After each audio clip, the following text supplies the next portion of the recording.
Şu an duyduğunuz bu ses, modern müziğin pusulası, La, 440 Hz. Pek çok yerde duymuşsunuzdur. Dünya bu frekansta dönüyor, evren bu notayla titriyor derler. Hatta bu sesin ruhsal dengemizi bozmak için seçilmiş yapay bir ton olduğunu iddia edenler bile var. Peki dünyanın gerçek nabzı sizce bu muydu? Yoksa koca bir şehir efsanesi miydi?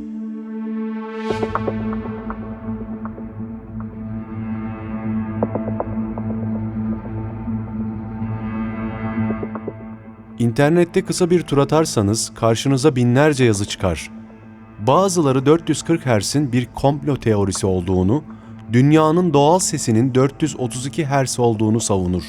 Matematiksel formüller havada uçuşur. Fibonacci dizileriyle bağlantılar kurulur. İnsanlar dünyanın dönüş hızını 440 ile eşitlemek için sayıları adeta çekiştirip duruyorlar. Ama gelin bir müzisyen ve bir prodüktör olarak işin teknik mutfağına girelim ve bu dedikoduyu bilimle test edelim.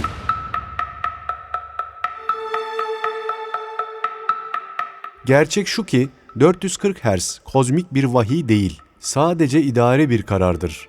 19. yüzyıla kadar Avrupa'da her şehir, her katedral kendi la notasına sahipti. Bir orkestra turneye çıktığında enstrümanlar uyuşmaz, kaos çıkardı. 1939'da Londra'da bir masa etrafında toplanan insanlar şöyle dediler: "Artık bir standart belirleyelim" ve 440 Hz'i referans kabul ettiler. Yani bu doğanın sesi değil, müzisyenlerin anlaşma sesiydi.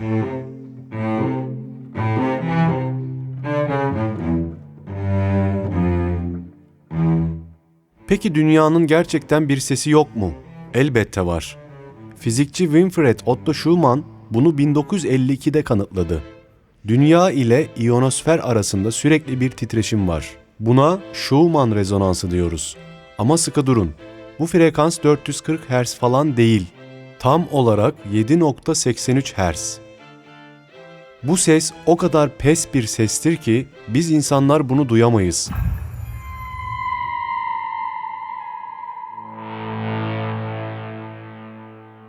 Eğer dünya bir nota bassaydı, bu bir la değil, insan algısının çok ötesinde devasa bir uğultu olurdu. Yani kısacası 440 Hz ile 7.83 Hz arasında tam 6 oktavlık bir uçurum var. Peki tüm bu rakamlar hayatımızı gerçekten etkiliyor mu? İtalya'da yapılan bir araştırma bu tartışmayı sadece bir müzisyen takıntısı olmaktan çıkardı. Bilim insanları bir grup gönüllüyle aynı şarkıları iki farklı frekansta dinlettiler.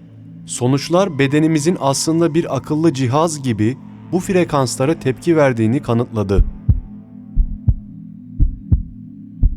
432 Hz ile müzik dinleyenlerin kalp atışları yavaşladı. Vücut daha derin bir nefes aldı. Kan basınçları dengelendi. Ve en ilginci, dinleyiciler kendilerini çok daha odaklanmış ve huzurlu hissettiklerini söylediler. Peki neden? Çünkü 432 sayısı dünyanın 8 Hz'lik o devasa kalp atışıyla, yani Schumann rezonansı, matematiksel olarak tam bir uyum içinde. 432'yi 2'ye böle giderseniz tam olarak dünyanın o doğal ritmine, yani 8'e ulaşırsınız. Ama bugün kullandığımız standart 440 Hz'de bu uyum bozuluyor. Rakamlar birbirini tutmuyor. Hatta bazı araştırmacılar 440 Hz'in bizi daha gergin ve huzursuz yaptığını savunuyorlar. Belki de bu yüzden bazı eski ustalar, mesela ünlü besteci Giuseppe Verdi, 432 Hz için bu müzisyenlerin doğal sesidir diyerek yıllarca mücadele vermişti. Yani özetle dünya 440 Hz ile dönmüyor olabilir. Ama bizim biyolojimiz 432 Hz'in o yumuşak dalgalarında dinlemeyi tercih ediyor. Standartlar bize 440'ı dayatsa da bazen doğanın kendi akorduna kulak vermek ruhumuza çok daha iyi geliyor. Yani dostlar, dünya bir la notasıyla dönmüyor. Evrenin bize bir akort borcu yok. 440 Hz bizim icat ettiğimiz bir düzen. 7.83 Hz ise doğanın kendi nabzı. Biz müzisyenler enstrümanlarımızı 440'a göre akort etmeye devam edeceğiz. Ama doğanın gerçeklerini bilmek zorundayız.